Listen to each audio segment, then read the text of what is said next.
tardanza, hemos tenido un pequeño problemita técnico que ya está solucionado por nuestros amigos de Rovistar. Entonces, hoy día vamos a hablar, sí, evidentemente, sobre, propiamente dicho, violencia contra la mujer. ¿No? Para eso, agradezco de antemano su preferencia, agradezco de antemano el hecho de que estén presentes y lo valoro. Me imagino que habrán también señoritas entre los presentes, ahora lo vamos a ver. Ahora, también quiero agradecer a los amigos de CIEP por invitarme gentilmente a este curso.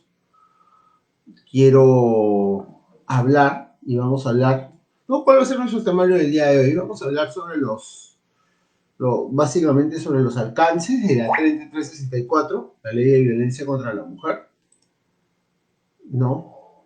Y sus modificatorias.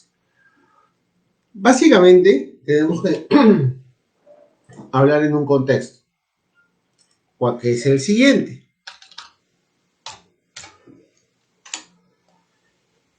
Antes, cuando uno denunciaba violencia familiar, este hecho de violencia no existía una tipología que me lo asignara como violencia familiar. Ahora, etimológicamente, ¿qué es violencia doméstica? ¿Qué es violencia familiar? Es todo acto que agrede, que vulnera la integridad física y psicológica de los integrantes de la familia, que no necesariamente tiene que ser la mujer, como hemos dicho, no necesariamente tiene que ser hombre o mujer, sino se podría, haciendo una aplicación extensiva a los miembros del grupo LGTBQ. Ojo, y esto es importante, volviendo a lo que estábamos hablando. Somos un país machista por naturaleza, no tan machista como México ni Ecuador, pero sí somos machistas, como buenos latinoamericanos que somos. Ahora, cuando uno iba a la comisaría y denunciaba que su pareja lo había golpeado, esta, al no haber una tipología especial, se calificaba inmediatamente como delito o falta. Como evidentemente una cachetada, que puede ser tipificado como un maltrato de obra, porque es un golpe sin lesión, un puñetazo, un puntapié, dado de forma no compulsiva, no necesariamente va a arrojar más de 10 días de asistencia médico-legal o de incapacidad médico-legal. Entonces se tipificaba como una falta, como si fuese un delito común, ¿no? Porque la falta es un delito común. Ya hemos hablado de por qué es delito común. Perdón, la falta no es un delito, la falta es una infracción penal menor. Pero ¿por qué? Como delito común, como un delito de lesiones. ¿Por qué delito común? Porque no tiene un agente activo ni un agente pasivo. El que lo comete y el bien jurídico que se ofende, o sea, el de la persona a la cual es cometido el delito, no tiene la calidad especial, como en esta ley 3364, que nos pone una serie de características. Entonces, en ese orden de ideas,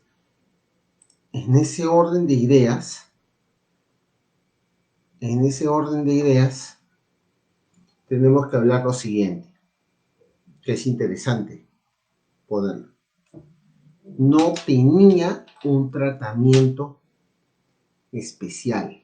Imaginemos, 3 de la mañana, José discute con Rosa, José le mete un puñete, le hincha el pómulo, Rosa va a la comisaría de su sector y denuncia. Para empezar, las denuncias se las tomaban en la sección de investigación y de delitos de la comisaría. Toda comisaría tiene una sección de tránsito y una sección de familia. No en la sección de familia, sino en una policía especializada que veía estos temas. Era una sección donde veían todo tipo de temas. Entonces el policía, trasnochado por el turno, le decía a la señora Rosa: ¿y tú qué has hecho? La pregunta de cajón, de rigor, la primera pregunta era, ¿y tú? Ni siquiera, ¿y usted qué hizo? Que tampoco vendría a ser el caso, sino cómo se dieron los hechos. ¿Y tú qué hiciste? Ahora, la respuesta a esa pregunta es, ¿yo tengo que hacer algo para que me peguen? Nos salimos del tema de violencia contra la mujer y nos vamos un ratito a delitos contra la libertad sexual, a violencia sexual. Uno tiene que hacer algo para que las violen, uno tiene que vestirse provocativamente, ponerse minifalda, por favor. Ya hemos hablado que criminológicamente el sujeto que viola te va a violar así tengas un hábito o una burka encima. El sujeto que tiene alguna tendencia a la violencia, porque tendremos que hablar que hay personalidades que tienden a la violencia. Enrique Chavarún es un psiquiatra forense. Por acá debo tener el libro, no lo ubico visualmente, pero me lo regaló una psiquiatra amiga. No me acuerdo el título. Enrique Chavarún es un psiquiatra forense. Y el Enrique Chavarún dice que cada delito tiene un perfil de agresor. Ojo, el estafador tiene un perfil, te habla bonito, te encanta, te seduce. El que comete robo agravado te habla de forma agresiva, es matón, ¿no? Son distintos perfiles de personalidades criminales.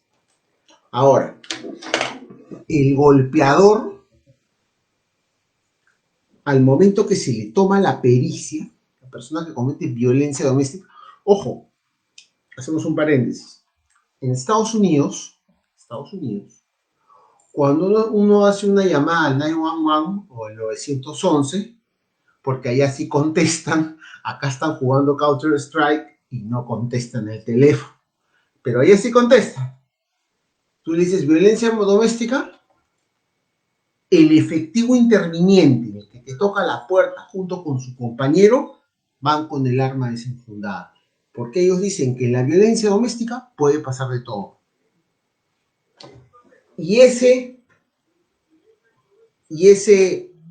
precepto, esa forma de pensar, la estamos trasladando recién al ámbito de la conducta penal. La solución no es penalizar. La solución es educar e instruir. La solución no es que te meto a la cárcel, porque la cárcel no soluciona ni un ápice del problema. No. ¿Qué hacemos? Claro, pero es empezar por algo. Pero doctor, a mí me han enseñado en derecho penitenciario, seguro el profesor Iván Paredes o Esmola Arana me han enseñado que la pena tiene dos fines. Ejemplarizar y mediante el ejemplo disuadir, y cuando a ti te internan en un centro penitenciario, reeducar, readaptar. Sí, pues, pero una persona que golpea porque tiene un problema de tolerancia a la frustración, un tema psiquiátrico y psicológico, no todas las personas que tienen un problema psiquiátrico y psicológico son tendientes a la violencia, ni es una condición precipitadora para la violencia. Claro, el tema va por otro lado. El tema va porque hemos pasado que antes no le hacían caso a las mujeres. y nada de lo que decían era considerado y tenía una tipología ni un tratamiento especial. Ahora, todo lo que dicen es considerado violencia, que tampoco es, porque esa no es la solución al problema. Yo tengo una novia, una hermosa novia, que está acá delante mío. Yo discuto con ella, y le digo, eres fea. Imaginemos, porque yo no discuto. Bueno, tenemos discusiones como toda pareja, pero no de fondo. O le digo, imaginemos, no me gusta el color de tu tinte, por decirlo, ¿no? Que es un insulto tonto como los que decía Wendy en Pataclown. Cabeza de ojo con pelos. Ya. Me ha ofendido en mi dignidad. Va a la comisaría y dice, no le va a decir lo que le ha dicho el policía. Le va a decir, me ha insultado y ha herido mi dignidad de mujer. ¿Mm? Ahora, todo acto que aparente insulto es lesivo, no tendría que haber un filtro, empezando por el primer filtro que tenemos para todo tipo de denuncia, es la policía. Ojo, si usted le cuenta que le dijo a su pareja cabeza de ojo con pelos, el policía le va a decir, ¿sabe qué, señora? Eso no constituye violencia. La señora va a agarrar su celular, va a llamar a la línea 100 y va a decir que el suboficial o el técnico que estuvo de turno no le quiso recibir la denuncia. ¿Mm? Toda denuncia tiene que recibirse. Así no sea competente esa comisaría, porque es un tema de violencia. Mire cómo hemos innovado en violencia. Tiene que recibirse en la comisaría. Hemos tenido que esperar que todos nuestros miembros de la familia los trituren, los masacren, para, por primera vez en la historia de nuestro amado Perú, innovar una ley de violencia familiar, donde no interviene usualmente el representante del Ministerio Público, no ser que sean menores de edad, donde, a grosso modo, las medidas de protección se dan inaudita pars, sea de forma provisional y sin audiencia, basados en la famosa ficha de valoración de riesgo y basado ¿en qué? Basado en el dicho de la parte. Nada más. Lo que va a revisar, lo que va a calificar el juez de familia o juez especializado con su especialidad en procesos de violencia y ese número pomposo, solamente va a calificar documentos. Y ya tenemos un antecedente, que no es lo mismo calificar documentos a calificar personas o calificar en audiencia. Ojo, tenemos un antecedente en lo que es materia penal, el famoso mandato de detención, que se calificaba solo el documento y no se abría la causa a audiencia. Acá, ¿qué tenemos? Tenemos que evidentemente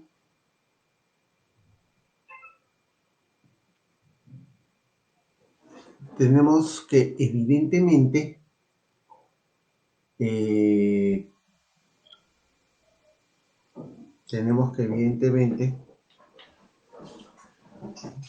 se dan sin audiencia. Y eso es perjudicial, porque la ficha de de la valoración de riesgo, como todo es un documento anexo a la declaración, o cuando la persona, la mujer, miembro de la población vulnerable, o el hombre que se siente afectado a la comisaría, hablemos con ejemplos. Nosotros teníamos un caso en el estudio de un señor X o una señorita X. La señorita X dijo que el señor X la había humillado en su dignidad de mujer, la había maltratado, la había gritado y la había amenazado de muerte. Eso es lo que fue a decir a la comisaría X. Lo que fue a decir. Le recibieron su denuncia, le hicieron firmar la ficha de valoración de riesgo. La ficha de valoración de riesgo salía con riesgo alto. Porque había puesto sí a todo. Y salía con el puntaje más alto. Y eso se calificaba o se materializaba como un riesgo latente. O sea, prácticamente la señorita, en realidad señora, estaba en peligro de muerte, que no era así. El tema es que como ella se quería ir de la casa, utilizó de pretexto la violencia para tener una razón para irse. Fue a la comisaría, regresó, agarró su vástago y se lo dio. Fue a la comisaría y este procedimiento se subdivide, porque no solo va al juzgado y va a las nuevas fiscalías que han creado de violencia contra la mujer. Antes las fiscalías penales investigaban estos delitos, pero ahora las fiscalías especializadas en violencia de género son los que se encargan de ver este tipo de delitos, junto con los delitos contra la libertad sexual cometidos contra mujeres. Son competentes. Entonces, al llegar al juzgado, yo voy y hablo con la jueza. Fui a buscarla 3 veces. Las 2 veces me recibió el asistente y la tercera me recibió la jueza. Yo hablo con la doctora y le digo, doctora, mire, el tema es el siguiente, que hay un tema de trasfondo. Doctor, me pregunto, ¿cuántos años de abogado tiene usted? Bueno, yo por los 12, casi 12 años de abogado. Doctor, yo solamente me baso en la ficha de valoración de riesgo. Entonces yo le digo a la doctora, no se vaya a molestar, pero si en la ficha de valoración de riesgo dijo que mi patrocinado se convierte en el hombre lobo y se la come todas las noches. Doctor, en la ficha de valoración de riesgo estamos atados con esa ley. Yo tengo que calificar en base a la ficha de valoración de riesgo y en base a su declaración. Perfecto. ¿Cortaste tu transmisión? No. Está en vivo. Entonces,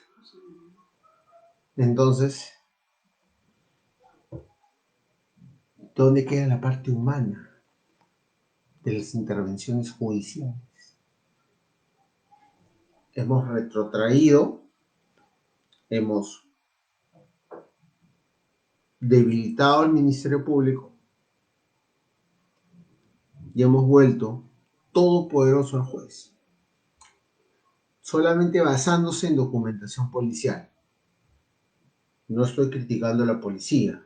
Hay buenos policías, hay malos policías, pero mayormente hay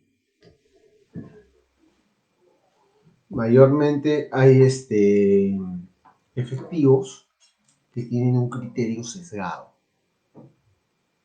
Entonces, cuando uno va a la comisaría a pedir los actuados, le van a decir, no, pídalos en el juzgado. Sí, pues, pero en el juzgado no me van a dejar leer el expediente hasta que lo califiquen. Sí, pues, pero yo ya emití mi parte y ya lo elevé a los juzgados, este es el juzgado. ¿Y usted no se queda con una copia? No, no pídale en fiscalía. A ver, de esa forma no se limpian las manos para que no hayan críticas de su trabajo. No, entonces, ahorita vamos a entrar en mi otra pantallita, vamos a entrar a analizar punto por punto esta ley 30 364. Y para erradicar. Para prevenir y erradicar. No sabemos en qué momento previene y en qué momento erradica.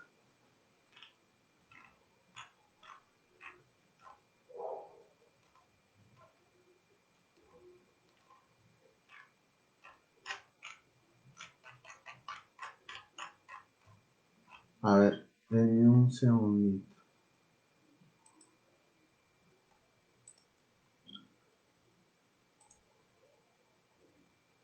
Acá está. A ver, esta ley tiene unos principios rectores. ¿Mm? Principio de igualdad y no discriminación. ¿Qué opinan? ¿Qué dice ese principio? Se garantiza la igualdad entre mujeres y hombres, prohíbese toda forma de discriminación, entiéndase por discriminación cualquier tipo de distinción, exclusión o restricción basada en el sexo, que tenga por finalidad o por resultado menoscabar o anular el reconocimiento, goce o coerción de los derechos de las personas. Pero esto no se aplica en la práctica. Este principio de igualdad y no discriminación no se aplica en la práctica. ¿Por qué? Porque hay mujeres, y van a pensar, pero el doctor es machista. Yo no soy machista, yo vivo entre mujeres. Mi suegra que es mujer, mi novia que es mujer, mi hermana que es mujer, y mi madre que en paz descanse y Dios goce que también era mujer.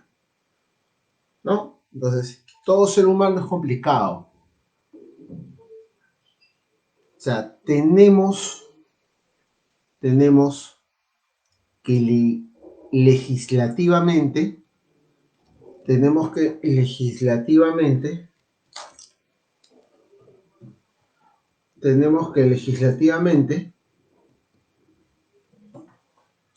hay igualdad. Pero tenemos un artículo del diario Ojo, que no es mi diario favorito, porque yo leo el Trump, mentira, que 862 hombres son violentados por sus parejas. Miren, ¿eh? 475 acusaron de maltrato psicológico de esposo conviviente. 383 caballeros denunciaron violencia física. 4 individuos indicaron a su mujer de crueldad sexual. Suena gracioso, por acá hasta que se ríen, pero no es gracioso. Ahora, ¿qué entenderán por crueldad sexual? ¿Mm? Eso tendríamos que leer la respectiva acta de denuncia para saber. Principio general, cuando una mujer denuncia, y lo estoy hablando desde el punto de vista procedimental o procesal, como quieren llamarlo, tiene más peso que si un hombre denuncia. Un caso, ¿eh? Les voy a contar, que conocí. El señor y la señora se separan el 25 de octubre. El 26 de octubre va la señora a la comisaría y dice, me estoy separando por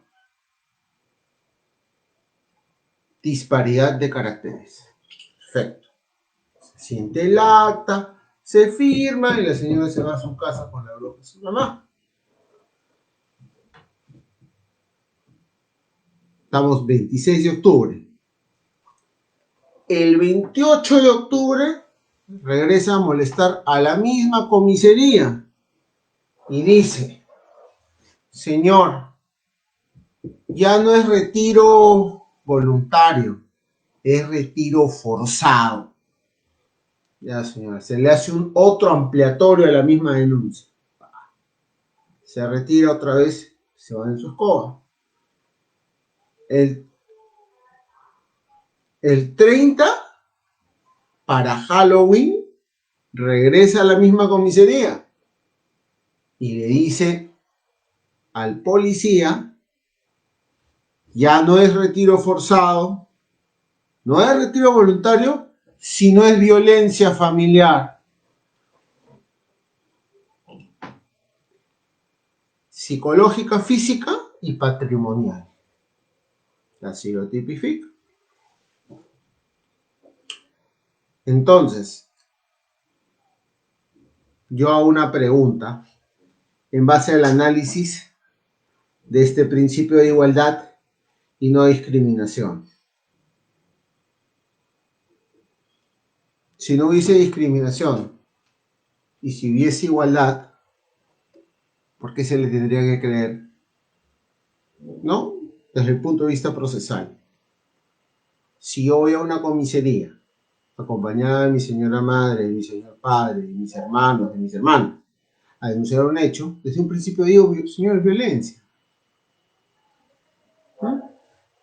No espero 3 días después hacerle 2 ampliatorios a la misma denuncia, ¿para qué? Al tercer ampliatorio recién decir violencia, ¿no? Y la policía, ¿por qué? Porque consideran que la mujer, como lo quieren plantear en esta ley, cual yo no estoy de acuerdo, no en la ley, sino en algunas partes de la ley, en que la mujer es vulnerable. Yo pienso que la mujer tiene los mismos derechos, inclusive hay una sobredimensionalización de los derechos de la mujer. ¿Por qué? Doctor, usted está siendo machista, van a venir las feminazis y me van a pintar la puerta. No, no es así. Si va una pareja a denunciar a una comisaría que A le pegó a B y B le pegó a A, fuera de que ambos se van a quedar detenidos porque es una agresión cruzada, y ahorita lo vamos a explicar por qué agresión cruzada y por qué se quedan ambos detenidos, la policía de turno o el policía de turno que necesariamente en algunas secciones de familia son mujeres, le va a creer. Le va a creer. Lo primero que van a hacer, ir a recogerlo al supuesto agresor para que se vaya a la comisaría, ponerle los billetes de seguridad y ponerlo a disposición del Ministerio Público. Eso es lo que se va a hacer. Ahora, ¿hemos mejorado como país con esta ley? ¿O hemos, por querer mejorar un problema, hemos creado otro? Que así como hay hombres mentirosos, también hay mujeres mentirosas. Hay denuncias calumniosas, sí. Hay falsas denuncias, sí. Me imagino que acá algunos serán fans de Andrea Llosa y habrán visto en alguna oportunidad Andrea o Nunca Más. Siempre hay mujeres que dicen en el programa, yo lo denuncié por violencia. Y Andrea contrainterroga y dice, un momentito, yo te grabo con mi cámara y el señor nunca te insultó y nunca te levantó la mano. ¿Por qué mientes? ¿No?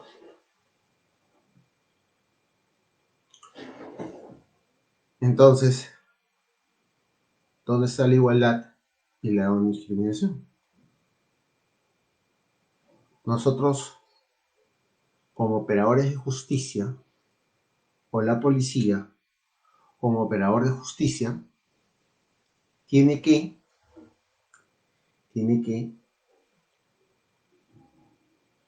obviamente, procedimentalmente, tiene que recibir la denuncia.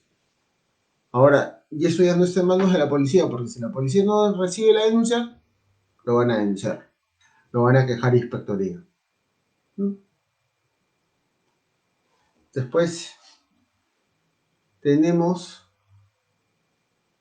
el principio del interés superior del niño, ya sabemos, en los casos de violencia contra las menores, o los casos de tenencia, o los casos de alimentos, siempre va a primar el famoso best support of the child, el famoso interés superior del niño, es lo que es más beneficioso para el menor. Recordemos, nuestro Código de Niños Adolescentes enmarca que el niño es hasta los 12 años y de 12 a 18 ya es considerado adolescente. Entonces, si usted tiene en su casa un menor de 9 a 10 años todavía es niño. Y hasta los 18 se rigen por el Código de Niños y Adolescentes.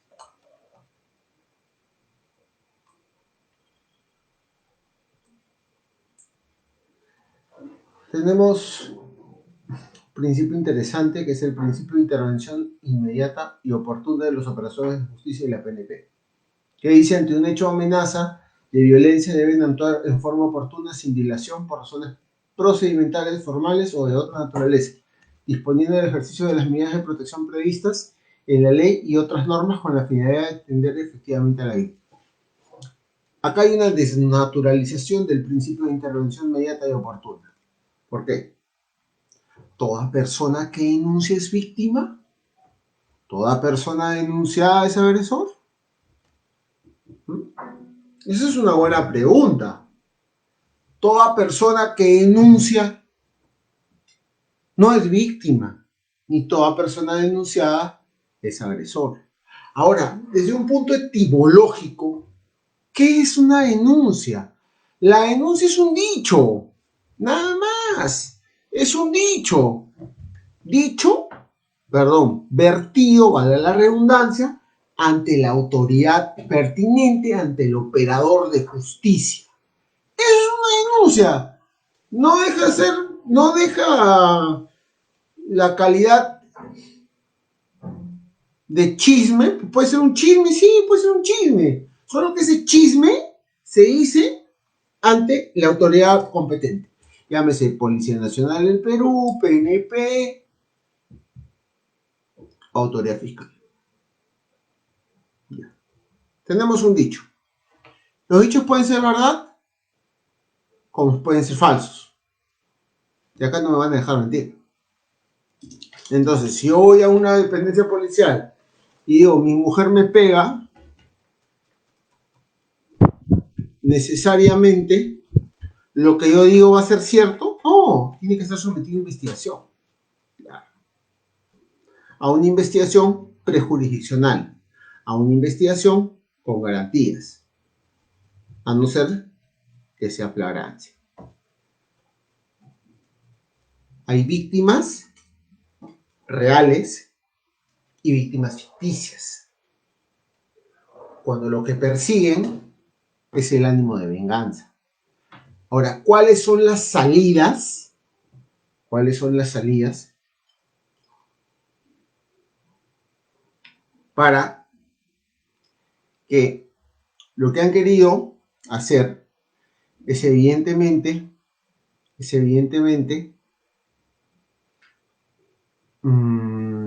descongestionar el aparato de justicia y que el agresor evite seguir agrediendo a la víctima con estas medidas precautorias o famosas medidas de protección? No es otra cosa que una medida cautelar especializada y adecuada a la situación, ¿no? Las famosas prohibiciones de no acercarse. Entonces, a eso es lo que se refiere el principio de intervención inmediata. La policía puede intervenir inmediatamente, ¿no? Inclusive la policía, en casos de flagrancia, de violencia contra la mujer, tiene la facultad de romperte la puerta y entrar y sacarte. Si es un tema muy flagrante, ¿no? A una mujer le estén pegando, se escuchen gritos, ¿no? Hay un término criminológico que se denomina el delito ciego. ¿Qué es el delito ciego? O el famoso delito sin testigos, o delito silencioso. Es el delito que sucede cuando nadie lo ve. Y ese es el caso de las violencias contra los grupos vulnerables. No, que puede ser hombre o mujer. Pero a esta ley le han puesto específicamente ley contra las mujeres y los integrantes del grupo familiar, que a mí me parece que su nombre per se y es discriminatorio y va en contra del principio de igualdad y no discriminación. Porque debería decir ley para prevenir, sancionar y erradicar la violencia contra los integrantes del grupo familiar, no contra las mujeres, sino contra los integrantes del grupo familiar. Y también deberían incluir a la población LGTBQ, que es un grupo de riesgo. Ahora, ¿Mm? Ahora, se ha resumido, se ha sincretizado el procedimiento, pero se han generado eh, otras taras del sistema. Por ejemplo, sobredimensionalizar a las víctimas. Creer que toda persona que denuncia es una víctima. Toda persona denunciada es un agresor. No. Este cliente que tuve, que le pusieron la denuncia en octubre, no, quiso alquilar una casa. Y el dueño de la casa le dijo que figuraba en la policía una denuncia por violencia familiar y que no le podía alquilar. Entonces tuve que hablar con el dueño y explicarle que evidentemente ese tema había sido archivado. Lamentablemente, los registros policiales, los registros de denuncias, no se borran. Están toda la vida ahí presentes. Entonces, si A o B tiene una denuncia por un tópico como la violencia contra la mujer, como agresión física o psicológica,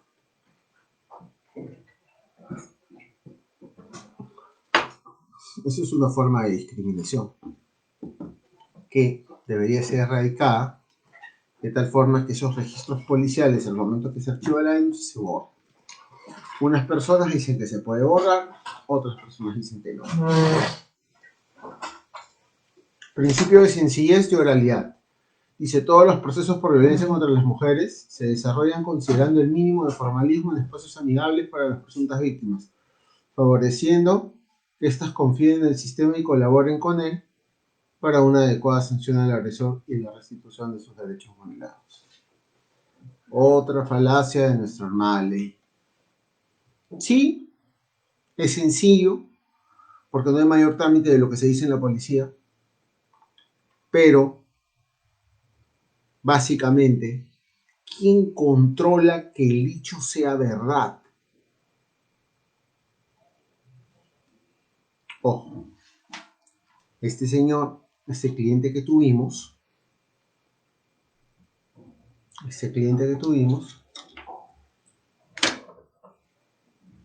les dieron su medida de protección, le sacaron su medida de protección, que decía prohibición de acercarse, pero ella era y es la madre de su hijito. Cada vez que el hombre iba a ver a su hijo, tengo medida de protección. Claro, acá hay un tema interesante. Pero la medida de protección no debe interferir entre la relación paterno-filial. Y unos jueces lo ponen. La medida de protección no debe interferir en la relación paterno-filial. Independientemente, lo ponen abajo, independientemente de que el señor padre tal vaya a buscar a su hijo. Pero otros jueces no lo ponen de esa forma, cosa que se confunde,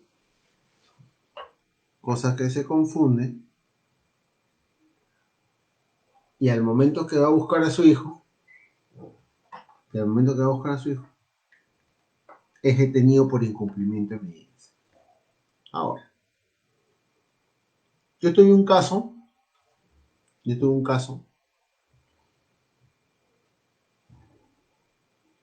la vecina A tenía medidas contra la vecina B, y la vecina B tenía medidas contra la vecina A. Ambas, en cruzado, a lo que me refería, dicho anteriormente, tenían medidas de protección. Ambas. Ya. Fueron a instalar un medidor porque la casa tenía medidores, un medidor para todos, pues fue instalado un medidor y esta señora, nuestra clienta, vivía en el segundo piso.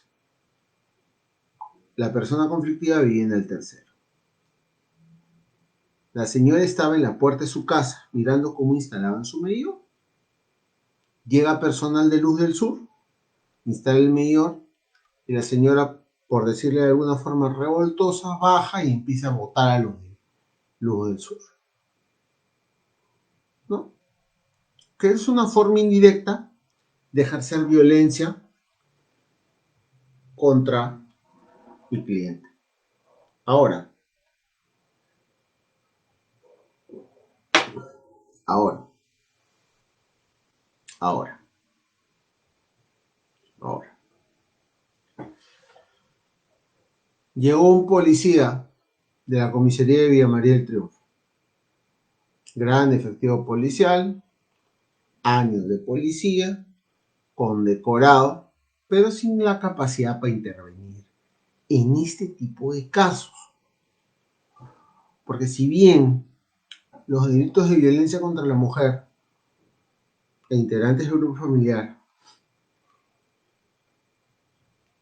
son investigados por el área de familia, cualquiera puede intervenirlos. No tenemos una especialización en la policía. Entonces, se acerca el policía, le dice a la señora, no, que yo tengo medida de protección, dice mi patrocinador, yo tengo una medida de protección. Yo también tengo una medida de protección contra la señora. Se la llevan a las dos a la comisaría en calidad de detenidos. Entonces yo, al momento que esto pasa a la de Pincri, porque ya no investigan las comisarías, yo le pregunto al técnico, ¿usted ve algún tipo de agresión que mi patrocinador se acercó a la señora? No, entonces ¿por qué la detiene? ¿Y sabe lo que me respondió? No sé. Y terminando la declaración, yo digo, señor, pero ¿cómo usted me va a decir que no sabe por qué la detenido? Porque si tú detienes, es porque estás convirtiendo flagrancia, o en este caso específico, estás incumpliendo una medida de protección. Incumplimiento de la medida de protección se tipifica como desobediencia y resistencia a la autoridad, calidad de desobediencia, porque estás incumpliendo una resolución judicial que evidentemente te han notificado. Ojo, te tienen que haber notificado, tú tienes que tener el cargo de notificación, te debes haber enterado que evidentemente tienes una medida de protección. Porque muchas personas que hemos hablado hace un ratito, de la detención en cruzado. La detención en cruzado no es otra cosa que yo agrego a A y A agrega a mí que soy B. Los dos tienen la doble calidad de imputado y agraviado. Los dos se han agredido, por eso los dos son detenidos. Eso es una agresión en cruzado. Y eso no lo dice ningún código, ninguna ley, sino lo marcan las máximas de la experiencia. Entonces, el tema va por ahí. El tema va por ahí. Hablé con el fiscal de familia y el fiscal del fiscal, perdón, de violencia. El fiscal de violencia me dice, doctor, pero está bien detenida. Doctor, disculpe, le digo, pero eso no está, yo no he hecho absolutamente nada. Yo ahorita podría interponerle una habeas corpus si quisiera, pero como va el Poder Judicial, el habeas corpus me va a resolver el otro año con sustracción de la materia. Entonces, por eso no se interpuso una acción de garantía constitucional, porque de poder interponerlo, se va a poder interponer, porque hay una detención arbitraria, porque mi patrocinado no hizo absolutamente nada. Ahora, el tema está, ¿cómo cambiamos el criterio policial? No lo hemos cambiado en materia del antiguo código con el nuevo Código Procesal Penal, cómo lo cambiamos con esta ley de violencia, cómo lo adecuamos a los nuevos tiempos, ¿no? Entonces eso es más o menos la experiencia que yo he tenido y he podido recopilar en materia de violencia contra la mujer. Ahorita vamos a hablar del último principio, que es el principio de razonabilidad y proporcionalidad. Dice, el fiscal o juez a cargo de cualquier proceso de violencia debe ponderar la proporcionalidad entre la eventual afectación causada y las medidas de protección y de rehabilitación a adoptarse. Para ello debe ser un juicio de razonabilidad de acuerdo con las circunstancias del caso, emitiendo decisiones que permitan proteger efectivamente la vida, la salud y la dignidad de las víctimas. La adopción de estas medidas se adecua a las fases del ciclo de la violencia y a las diversas tipologías que presenta la violencia contra las mujeres en los interiores del grupo familiar. A ver, en castellano, si tú a una persona está detenida, el fiscal debe ver si es razonable que siga detenido y proporcional que siga detenido. Evidentemente conjugando eso con el daño. ¿Cuánto daño ha causado? ¿Cuánto daño ha querido reparar? ¿Cuál es el daño real? Y proporcional. Y todo eso meterlo en una especie de licuadora jurídica y ponderar. Quiere decir, el juicio de ponderación es un juicio de razonabilidad para medir si la medida adoptada es correcta o incorrecta. Hace poco, cuando todavía estábamos en cuarentena, hubo caso de una chica de la farándula y un señor que entró a su casa a dejar los alimentos de su hijo, se metió a su casa, le pegó, o sea, no le pegó, le dio una golpiza, le rompió toda su casa y se dio a la fuga. El brillante fiscal, porque el señor debe ser un Turgot Marshall en la fiscalía, que no saben, Turgot Marshall fue un juez supremo, antes de ser juez supremo de Estados Unidos, fue miembro de la NAACP, que es la Asociación sin fines de lucro de Estados Unidos que protege el derecho de los afroamericanos. ¿No? El señor debe ser un Turgot Marshall, ahí en el Ministerio Público. Entonces este fiscal brillante ni se acercó, porque tiene su protocolo COVID, imparten justicia desde la comodidad de su hogar. Yo pienso que para conocer el caso tienes que tener contacto con él. Si no tienes contacto con el caso, no vas a saber lo que sucede. No es lo mismo que te lo cuente el policía, no es lo mismo que te lo ponga en una cámara que tú estés ahí. Yo pienso que, disculpen si me están viendo alguien del Ministerio Público, yo también soy un miembro del Ministerio Público, es un pretexto para no trabajar, sinceramente, ¿no? En su protocolo COVID es un pretexto para no trabajar. Ahora, volviendo al caso concreto. ¿Qué pasó acá? La fiscal le hace un acta de libertad. Esta hermosa ley dice que hasta los 5 días es considerado lesión leve y los 10 ya es considerado lesión grave. O sea, definitivamente, si tú golpeas a una mujer, le jalas un ápice del pelo, le pones el dedo y le sale 1, 2, 3, es considerado delito. Acá no hay falta. Entonces, ¿por qué diantres le da el acta de libertad? Es más, los fiscales adjuntos siempre su acta ponen por disposición del provincial. Pues esta fiscal ha debido de consultarle a su provincial, porque yo no pienso que ella se haya mandado sola y haya hecho el acta de libertad sola. Y la disposición que contiene el acta de libertad también lo haya hecho sola. O sea, definitivamente ella no lo hizo sola. Tuvo que recibir una orden del provincial. El provincial le ha dicho, la libertad, que lo cite la policía, porque si le siga pegando, entonces lo que se quiere evitar acá, mediante sencillez, oralidad, razonabilidad, proporcionalidad, es que un tema de violencia se convierte en un tema de homicidio. Por eso hemos dicho primigeniamente que en Estados Unidos los temas de violencia son tocados con la punta de los dedos, porque de la violencia se puede esperar cualquier cosa, ¿no? Ahí le Gracias, acá me están abanicando. Entonces, tenemos que, evidentemente,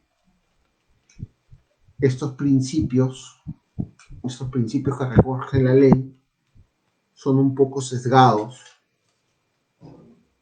en la realidad, ¿no? Y lamentable, pues, que siempre le crean más a un actor que a otro por el género.